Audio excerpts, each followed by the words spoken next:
Bonjour, dans ce tutoriel, je vais vous montrer comment envoyer un fichier volumineux en utilisant le service gratuit WeTransfer. J'ai créé sur le bureau un dossier qui s'appelle À envoyer. À l'intérieur se trouve un diaporama. Je souhaite partager ce diaporama avec un ami. Mais le poids de ce fichier est important. Il pèse 40 mégaoctets. Le circuit habituel d'envoi par messagerie électronique ne peut pas fonctionner. En effet, un client de messagerie n'autorise pas l'émission de fichiers dépassant un certain volume, généralement 20 mégaoctets à l'heure actuelle. Je dois donc trouver une solution alternative. Dans le schéma classique, que vous connaissez bien, la pièce jointe est transférée directement de l'expéditeur au destinataire par messagerie électronique. Étape 1, l'expéditeur transmet le fichier. Étape 2, le correspondant le réceptionne.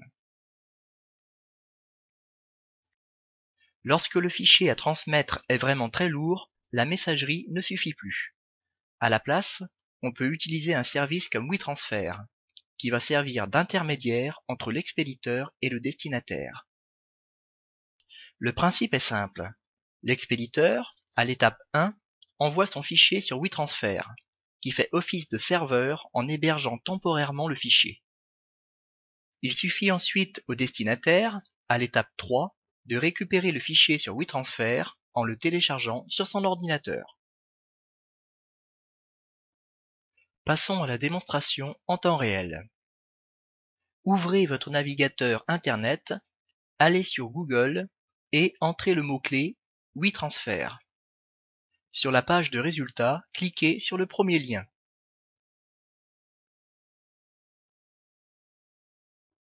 On arrive sur WeTransfer. Cliquez sur le bouton J'accepte pour accepter les conditions d'utilisation. L'interface de WeTransfer est composée de plusieurs champs d'écriture qu'il va falloir remplir. Dans le champ Email de l'ami, je dois inscrire l'adresse email du destinataire. En cliquant sur Ajouter d'autres amis, vous pouvez envoyer un message groupé. Ici, on se limitera à un seul contact. Dans le champ Votre email, j'inscris l'adresse email de l'expéditeur, c'est-à-dire la mienne.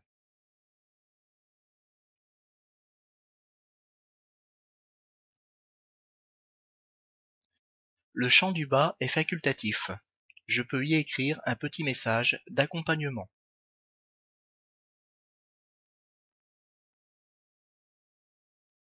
Pour terminer, je clique en haut sur le bouton Ajouter fichier.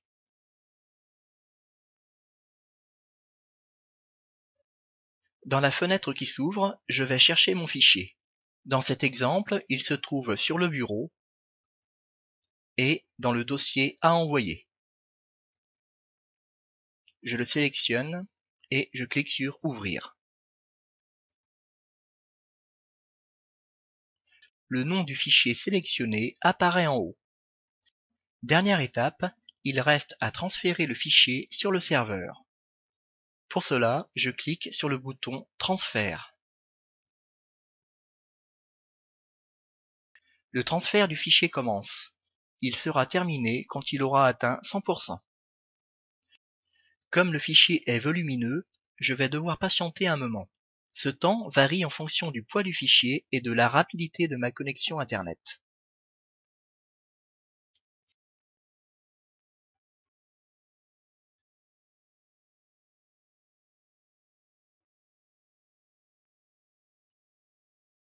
Quand la progression atteint 100%, le fichier est hébergé sur WeTransfer.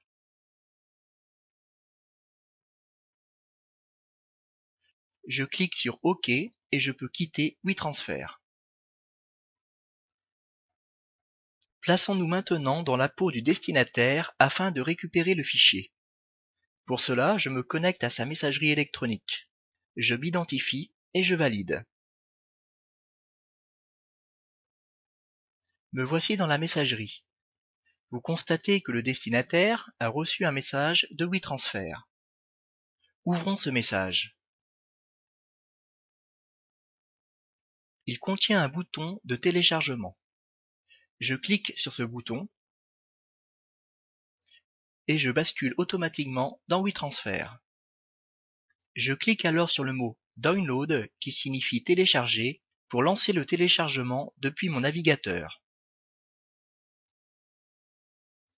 Puis je clique sur OK. Ici, vous voyez le fichier se télécharger dans Chrome.